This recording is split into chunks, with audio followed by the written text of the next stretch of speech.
नाशिकच्या लेखानगर अंबड परिसरात दहशत माजवणाऱ्या तडीपार सराईत आरोपी महेश उर्फ चिमण्या सोनवणे याला गुन्हे शाखा युनिट 2 ने शिताफीने जेरबंद केलं आहे। धारदार शस्त्रांनी जीवघेणा हल्ला करत वाहनांची तोडफोड केल्याप्रकरणी त्याच्यावर मकोका अंतर्गत गंभीर गुन्हे दाखल होते। गोपनीय माहितीच्या आधारे सापळा रचत पोलिसांनी ही धडाकेबाज कारवाई करत आरोपीला अटक केली आहे। लेखानगर अंबड येथे दहशत माजवणाऱ्या तडीपार सराईत आरोपी महेश उर्फ चिमण्या जेरबंद। गुन्हे शाखा युनिट 2 नाशिक शहर यांची धडाकेबाज कारवाई। नाशिकच्या लेखानगर अंबड परिसरात दहशत निर्माण करून वाहनांची तोडफोड व जीवे मारण्याचा प्रयत्न करणारा तडीपार सराईत आरोपी महेश उर्फ चिमण्या गोकुळ सोनवणे याचा गुन्हे शाखा युनिट 2 नाशिक शहर यांनी शिताफीने अटक केली आहे। या आरोपीवर एकूण 3 गंभीर गुन्ह्यात पाहिजे आरोपी म्हणून नोंद होती।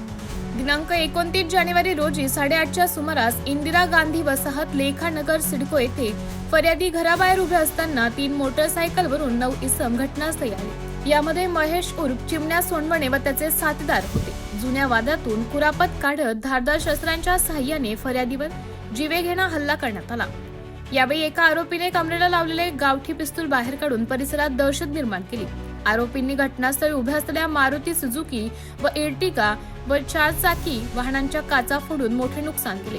या प्रकरणी अंबड पोलीस ठाण्यात मकोका कलम 135 अंतर्गत गंभीर गुन्हा दाखल करण्यात आला आहे। गुन्हे शाखा युनिट 2 ने तपास सुरू केला।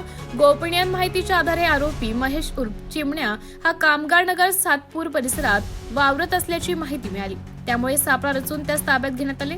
चौकशीत आरोपीने गुन्ह्याची कबुली दिली असून पुढील कारवाईसाठी त्यास अंबड पोलीस ठाण्याच्या ताब्यात देण्यात आले आहे। अटक केलेला आरोपी यापूर्वीही सालपूर व नाशिक रोड पोलीस ठाण्यात दाखल गंभीर गुन्ह्यांमध्ये पाहिजे होता।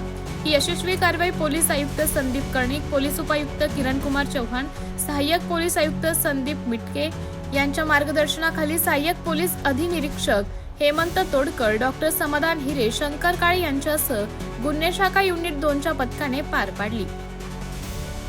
नाशिक स्टार न्यूज साठी सोनू आडके, नाशिक।